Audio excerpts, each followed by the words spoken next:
मनोरंजक कहानी। मोची का लालच। किसी गांव में एक धनी सेठ रहता था। उसके बंगले के पास एक जूते सिलने वाले गरीब मोची की छोटी सी दुकान थी। उस मोची की एक खास आदत थी कि जो जब भी जूते सिलता तो भगवान के भजन गुनगुनाता रहता था। लेकिन सेठ ने कभी उसके भजनों की तरफ ध्यान नहीं दिया। एक दिन सेठ व्यापार के सिलसिले में विदेश गया और घर लौटते वक्त उसकी तबीयत बहुत खराब हो गई।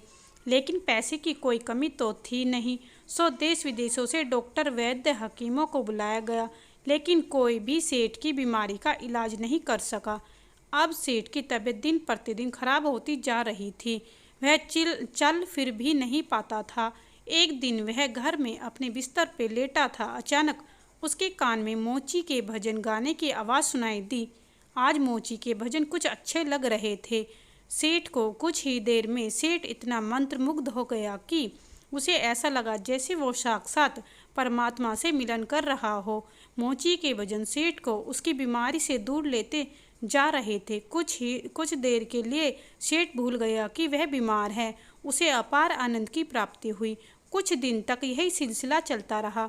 अब धीरे धीरे सेठ के स्वास्थ्य में सुधार आने लगा। एक दिन उसने मोची को बुलाया और कहा, मेरी बीमारी का इलाज बड़े बड़े डॉक्टर नहीं कर पाए, लेकिन तुम्हारे भजन ने मेरा स्वास्थ्य सुधार दिया। ये लो 1000 रुपये इनाम।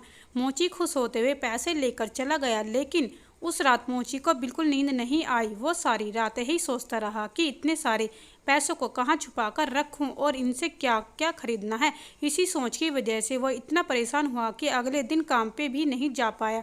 अब भजन गाना तो दूर, जैसे वो भूल ही गया था। मन में खुशी थी कि पैसे अब तो उसके काम पर जाना बंद ही कर दिया और धीरे धीरे उसकी दुकानदारी भी चौपट होने लगी। इधर सेठ की बीमारी फिर से बढ़ती जा रही थी। एक दिन मोची सेठ के बंगले में आया और सेठ जी से बोला, आप अपने पैसे वापस रख लीजिए। इस धन की वजह से मेरा धंधा चौपट हो गया।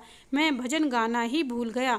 इस धन ने तो मेरा परमात्मा से नाता ही तोड़वा दिया। मोची पैसे वापस करके फिर से अपने काम में लग गया।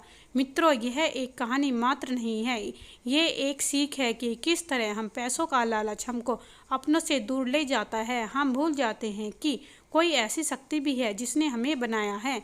आज के माहौल में ये सब बात बहुत देखने को मिलता है। जो लोग 24 घंटे सिर्फ जॉब की बात करते हैं, बिजनेस की बात करते हैं, पैसों की बात करते हैं। हालांकि धन जीवन यापन के लिए बहुत ज़रूरी है, लेकिन उसके लिए अपने अस्तित्व को भूल जाना मूर्खता ही है। आप खूब पैसा कमाएं, लेकिन साथ ही साथ अपने माता पिता की सेवा करिए, दूसरों के हित की बात सोचिए और भगवान का स्मरण करिए। यही इस कहानी की शिक्षा है। तो फ्रेंड्स, कैसी लगी आज की हमारी कथा? प्लीज़ लाइक, शेयर, चैनल को सब्सक्राइब कीजिए।